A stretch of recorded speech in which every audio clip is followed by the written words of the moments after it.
So I've spent the better part of 2 weeks now just doing shit tons of university coursework and just university work in general. We're coming up to the sort of exam period where we're getting all the coursework in and everything, and so I've done so many late nights and I'm so tired right now. And I thought, you know what, today I finally got my piece of coursework in. I'm going to just take the day for myself. I'm going to relax, play some Elden Ring, and catch up on some sleep. And then Paramount literally went, fuck you. Because they went ahead and released the Sonic the Hedgehog 2 final trailer. Now, to be fair, this didn't come completely out of nowhere. They did sort of tease it yesterday. But come on, you could have just given me at least one day. So I'm going to react to this trailer and then give my thoughts on it, analyze what I can, go through it, talk about the characters a bit, and then just give my general final thoughts before the movie comes out in less than 1 month. Yeah, that's less than 1 month. Time bloody flies. But without further ado, let's get into reacting to the trailer. Oh, great, the Winter Soldier. Okay. Alright, here we go. These rings signify the commitment.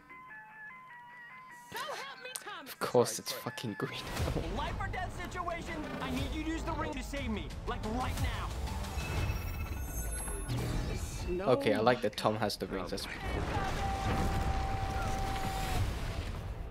Hawaii. I just hope we're not too late. Oh Lord, there's two Tails of has a them now. backpack now. What's happening? Okay, quick version. Robotnik is back. What? You guys, did you guys see that? Hang on. Okay, let's just go back 1 second here because I come to make an announcement. Shadow the Hedgehog's a bitch-ass motherfucker. Okay, obviously I don't think this is Eggman trying to blow something up, because this is obviously emerging from the Earth. But, you know, we can dream. They're probably going to adapt Adventure 2 stuff later. We've seen the Gun Soldiers, but hey, I'm not supposed to be analyzing now. I'm supposed to be going through this. I promise I won't pause the trailer anymore. But I had to, because this could have been Eggman's laser piss. He's back. I've discovered the source of Okay, so this is stuff we saw before. There's the Master Emerald.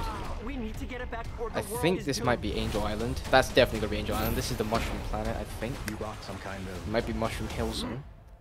space porcupine. I am an echidna warrior. Robotnik's reaction. And Idris Elba's voice is so good. Did you hear that? It's time. We'll to go say back through it goodbye afterwards. to humanity. Eggman's got superpowers now? Wait, what? To the new norm. This is your moment to be the big hero. Okay. Bad time to say this, but I don't actually Is- have a plan. Owl's Longclaw. We're gonna get some kind of backstory for Longclaw then? Is this gonna tie into Longclaw? Someone call an Uber? It's And, cold in here. okay, I think this was the bit from the last trailer. Yeah, this is where he sort of threw the missile back. And he takes that bit of the robot and snowboards with it? Yeah. Oh, so this must link up to the snowboard scene that gets back to the wedding. Fear not, citizen. You are terrible at this. Your negative attitude is not helping. Okay. We stick together, no matter what. Oh, that shot of the Death Egg robot though, that looks so good. Untrained. Unworthy. Oh, Knuckles just shouting at forgot Sonic one. that he's unworthy. That was... Unstoppable. I like that. Okay, I'm assuming this is the final fight. Stand still and die. For a guy named Knuckles, you are really bad at punching.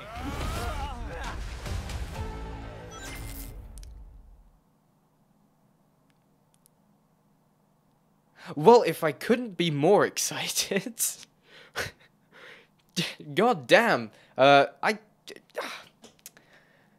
I want to see this movie so badly.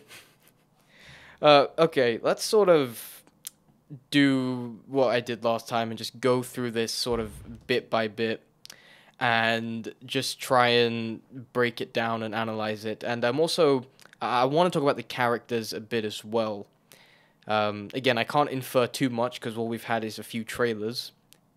But I do have some things to say and some speculations. So yeah, it does start off with this wedding here between Maddie's sister and then this guy over here who I swear is just in every single cop TV show that every single mother on the planet watches.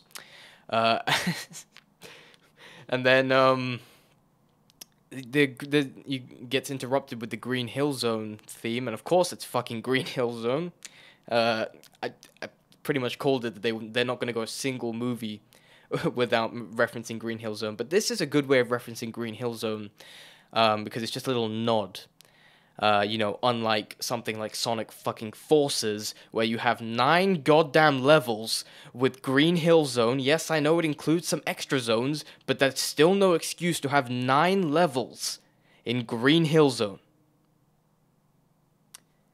But that's enough about Sonic Forces. We don't talk about that travesty, but we do talk about this. And I also like with this that they're incorporating more of the games into this. I mean, obviously, other than having the characters in it, it's nice to hear this music, because the soundtrack that's in the last film is just kind of standard movie score. You got some standout stuff every now and then that kind of sounded a bit Sonic-y, and obviously you had Friends by Hyper Potions playing when you were in Green Hill. But it's nice to hear more of the video games having more influence here, and this trying to adapt more of the games, and yeah, I just like it. But let's keep going. Sorry. Life or death? Right here. I'll actually take note of Tails being held here and the fact that he's got a backpack on him, because I think that's 2 things that I'm going to mention when talking about his character in just a second. But yeah, Sonic calls on, I don't know, his iPhone or something, because Sonic has that. Don't know where he stores it, but he's got it. And then he tells Tom to set up a ring portal. And this was really cool. I like that, you know, Tom still has this purpose, because Tom almost loses his... In the first film, he had his purpose, right? Taking Sonic across, and obviously, you know, people are saying Sonic could have made his way there by himself, and it's my speculation as well that Sonic could have made it to San Francisco in the first movie by himself, but he wanted to stick around with Tom because he wanted a real friend. But more for that for when I review the Sonic movie next week. But yeah, I like that he's using the rings, and it gives him a bit of purpose, and it helps a lot more because it looks like in this film the human characters are going to be taking a back seat. And let more of the Sonic universe and more of the Sonic universe characters shine and take center stage here, which I'm all for. That's what I wanted from the first film, because the first film maybe focused just a little too much on the humans, but it was mostly a film. It was a film that was pretty much entirely set on Earth, aside from the beginning segment. So yeah, it is what it is. But this is awesome. No, my God. That was a terrible pun. You should slap yourself in the face for that. Not literally, but okay. Could have been better. Yeah, see them coming here. This is interesting. Hope we're not too late. Right here. Okay, so I think now's a good time to talk about Tails' character for just a little bit. What's interesting to me right here is that Tails has this backpack on. And you might think, a backpack, why is that interesting? Well, it looks like Tails' character here is going to be more akin to classic Tails, or sort of early Adventure 1 Tails, where he doesn't... he's willing to help Sonic and follow Sonic, but he doesn't quite have that sort of level of self-confidence to do things on his own, and so... You know, he does get a bit scared in situations, and he doesn't know how to manage his fear and stuff like that, and he's intimidated by characters like Knuckles and Robotnik quite easily. Again, similar to Adventure 1. And this is good because whilst my favorite interpretation is Adventure 2, there was a whole character arc for Tails to reach to that point in Adventure 2, and even the end of Adventure 1 where he underwent the character arc anyways. And so I think that's what they're going to do with the film here. They're going to sort of take Tails in this direction of, yeah, he starts out as this cutesy sidekick character who's maybe a bit in the background and doesn't have a high level of self-confidence, but grows over time with the more time that he spends with Sonic to gain that level of self-confidence, and maybe we'll see that shine in the next film. And the reason the backpack sort of works to help with this design is because it makes him look younger. it's weird how it does that, but it also seems like a backpack is the kind of thing that Tails would carry around, if you catch my drift. But yeah, that's pretty much all I really have to say for Tails. But to talk a bit about Sonic's character as well, because we might as well. We're talking about characters now. Sonic's character in this film seems like he's going to undergo a character arc of his own where he learns about responsibility. And I think that Tails can almost catalyze that arc for Sonic, as Sonic catalyzes Tails' character arc, so their interaction is more intertwined than we originally think. And so Sonic will learn to be more responsible by bringing Tails around with him, and Tails learns to be more confident by traveling with Sonic. That sort of dynamic, and I think that works well, because Sonic up until now, especially in the video games, has always been a static character. He's had a flat character arc, meaning that he himself doesn't go through a character arc, but he catalyzes other character arcs in other characters by interacting with them. And so it's interesting to see a Sonic here that goes through his own character arc and doesn't have that static nature about him. I still think that the Sonic that we get in Adventure 2 and Black Knight is still a better interpretation, and those sort of games with Sonic there, and that sort of character for Sonic, it just works better. Again, it might be just because I've grown up with that sort of Sonic, and so seeing this more vulnerable Sonic and this more childish Sonic is a bit strange to me. Again, I'm perfectly fine with these sorts of different takes on the characters, because this is a movie universe. This is separate to the game canon, and so some changes. I can allow some changes, but not major changes to the characters. But some, as long as they're still well written, and Sonic for the most part is still well written. But yeah, let's keep going, because I feel like I'm just going. It's going to turn into a deep dive analysis on these characters. Oh Lord, there are two of them now. Yeah. What's happening? Okay, quick version. Robotnik is back. Yeah, so we had that sort of emerged from the Earth. We have Robotnik returning. The Master Emerald.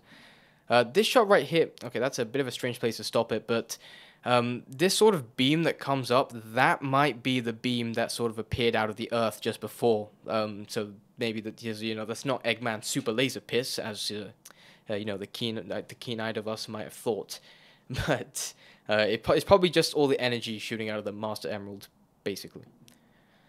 And it looks like that is a strange face to stop Knuckles on. What is that? Why does this kind of look like a meme template? Okay, yeah, it looks like they're maybe on Angel Island.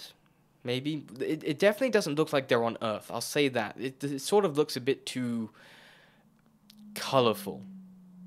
It's a strange way of putting it, but it looks very saturated, as though it's a different world. We need to get it back or the world is doomed. That shot of the Master Emerald Shrine looked incredible, but this right here, so this is Knuckles going through a ring portal himself, and this is most likely the Mushroom Planet, this time featuring some color by the looks of it. Looks kind of... Again, it seems like this Mushroom Planet itself is the reference to Mushroom Hill Zone from Sonic 3 and Knuckles. You rock some kind of... Okay, so you bust through here. space porcupine. I am an echidna warrior. Right, so that seems very interesting, because, okay, on the one hand, we have Idris Elba's incredible delivery there, making Knuckles sound like he's out for fucking blood. Yes, this is finally a Knuckles that can be taken seriously. God damn. How long have we had to wait since... When was the last serious Knuckles we got? The last Knuckles that wasn't a complete fucking joke. 2004, maybe, with Sonic Heroes? I think maybe with Sonic Heroes, so... Yeah, it's been a long time. But I like that idea of sort of Knuckles sort of not taking the situation he was taking the situation very seriously and didn't sort of get the sarcasm from Agent Stone. And I think it works because, again, Knuckles was the guardian of the Master Emerald, and I think that's what they're trying to go for here, showing that Knuckles has been more isolated. He's trained as like as a echidna warrior, as he says, and so he's not very adept at social situations, and he's not very good at recognizing social cues. And so, that's why I think he takes that just very seriously. It's very fun to see that sort of side of Knuckles again, him just being overly serious about everything, probably because he doesn't understand everything yet, because he probably hasn't had that much social interaction.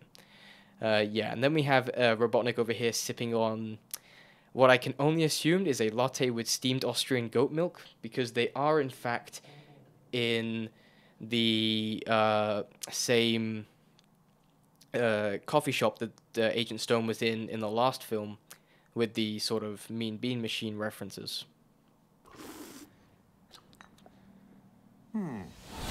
Right, yeah. Hedgehog, it's time to say goodbye to humanity.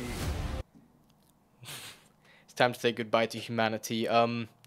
Yeah, this bit is very interesting right here, because Robotnik seems to have infused himself, or at least this suit, with the power of the Master Emerald, and it's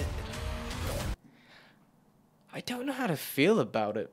It's weird because because in the older games like Adventure 2, we see Eggman as Robotnik as I keep saying Eggman. I'm sorry, okay? But we keep seeing Robotnik as a legitimate threat. That's the reason why he's such a good villain in those kinds of games, and a very poor villain in, say, Sonic Colors. But we see him as a legitimate threat, but his threat comes from sort of his personality and also the way he acts, but what he builds as well. His physical threats do not come from him, they comes from his inventions, showing just how smart he is, that he can build all these armies and armadas and ships and stuff. And so to see Robotnik himself here being the physical threat is so different, and yet I kind of want to see where they go with it. It's really cool to see Robotnik being this bloody threatening, and he himself is the threat now. And I want to know what they do with this sort of costume, with this suit, that can apparently harness the Master Emerald powers. I don't know what's causing it to harness the Emerald powers, but I'm assuming it's this jacket he's wearing, because it's a different color to his normal one. Welcome To the train. Oh, hang on. Okay, wait. Okay, so this scene right here. So that giant tornado that we saw in the last trailer with the sort of green center and all the lightning and stuff. So that was caused by Robotnik. He was using his emerald powers to sort of gather up everything and sort of suck it all into a giant tornado. Ah, that's interesting. Okay. This is your moment to be the big hero. This right here is super cool as well, because I wanna know what they do with this sort of, with all this owl stuff. It's clearly, it's gotta be. I refuse to believe that this won't be a reference to Longclaw. This has to tie into Longclaw in some way, and maybe Longclaw's backstory. I'm fairly certain that Longclaw survived in the first film. I doubt they'd just kill her off like that. But it is interesting to see more about her. Or at least what we might learn about her. And this looks like this might be where the Master Emerald is. And this scene leads up to this scene over here from the first trailer with the fight between those three in the same room. And I can't wait to see this. This looks like it'll be awesome. And then we have Sonic here taking that snowboard and entering the snowboard sequence. And this, again, I'm assuming links up straight to the scene that we saw earlier with the wedding. Yeah, okay, now we get this sort of scene of Sonic being a vigilante and apparently not doing an amazing job at it, and this kind of works for this character and for the character arc that I mentioned earlier. Sonic running around being a hero now because, Eggman isn't here, so Robotnik isn't here, god damn it. But Robotnik isn't here, so Sonic wants something to do, and he is good-natured, so he probably still wants to help people and be a vigilante like this. But it shows more of his sort of inexperience and also how irresponsible he can be. So I'm assuming that vigilante thing is going to be in the early parts of the first act of the film. And so it kind of just... it works to service the character arc, showing how he will become more responsible as you go through the film. Yeah, and then we get this sequence right here. This is what I want to look at.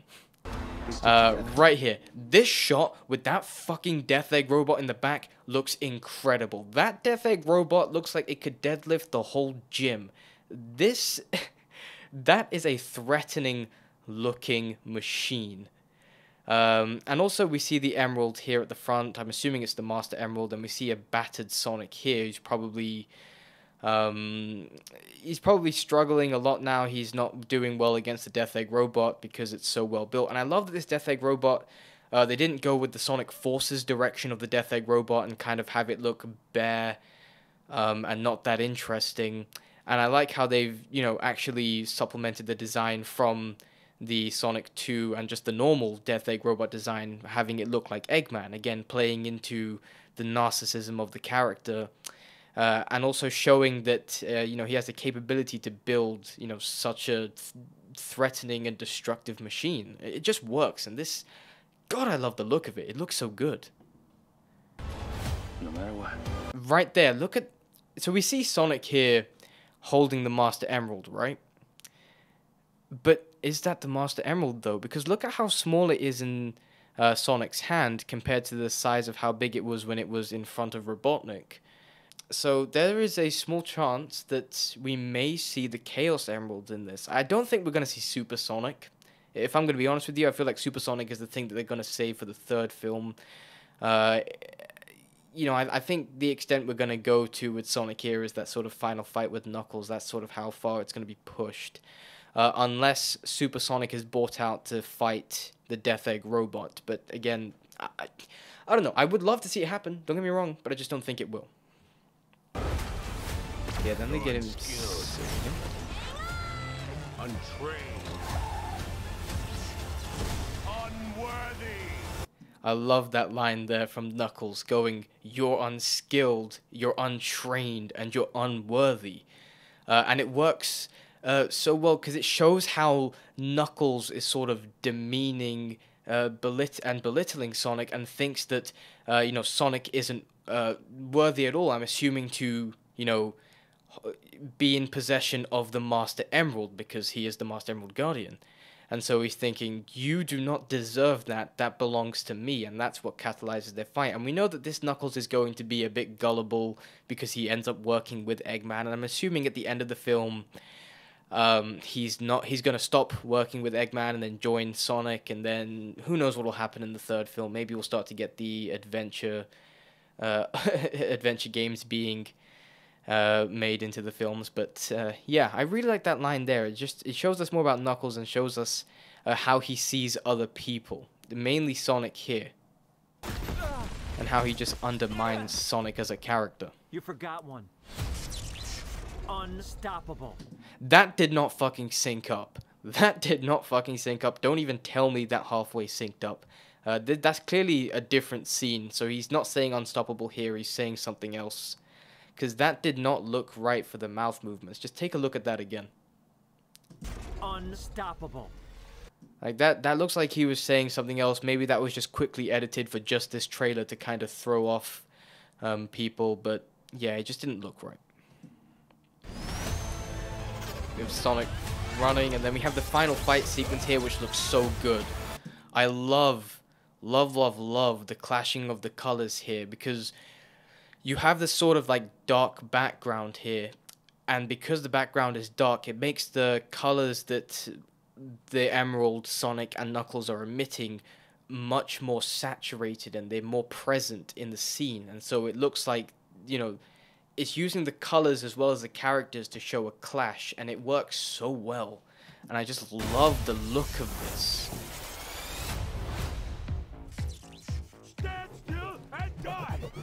And look how fast he's punching as well. And then he just clocks him in the face because fuck Sonic, am I right? Also, I have to say that I love what Jim Carrey is still doing with Robotnik. Again, slightly different take on Robotnik from what we've seen in the past. But like I said earlier, it's perfectly fine because this is a non-canon universe, but this Eggman still carries that threatening presence with him, and we see that more. And he is also carrying that narcissistic presence. He's somebody who is very self-involved, and he demeans everybody around him because he believes that nobody sort of matches him. The film looks great. The color palettes look very vibrant. I love what they're going to be doing with the characters, and it's showing how the characters are going to evolve over time, because I like that they're not jumping straight into generic character stereotypes like the modern Sonic games have been doing, where you just flanderize the characters by stereotyping them to one characteristic. And instead, they're going to show these characters here, they're going to show their strengths and show their flaws and show how they grow as they go through the films. And we've already seen that there is a Knuckles spin-off TV show that's been confirmed to come out on Paramount Plus. And we're also getting... And also Sonic the Hedgehog 3 was confirmed, but before Sonic the Hedgehog 2 even came out. It's madness. But I gotta say that I absolutely love that there is a piece of Sonic media right now that is getting so much mainstream attention.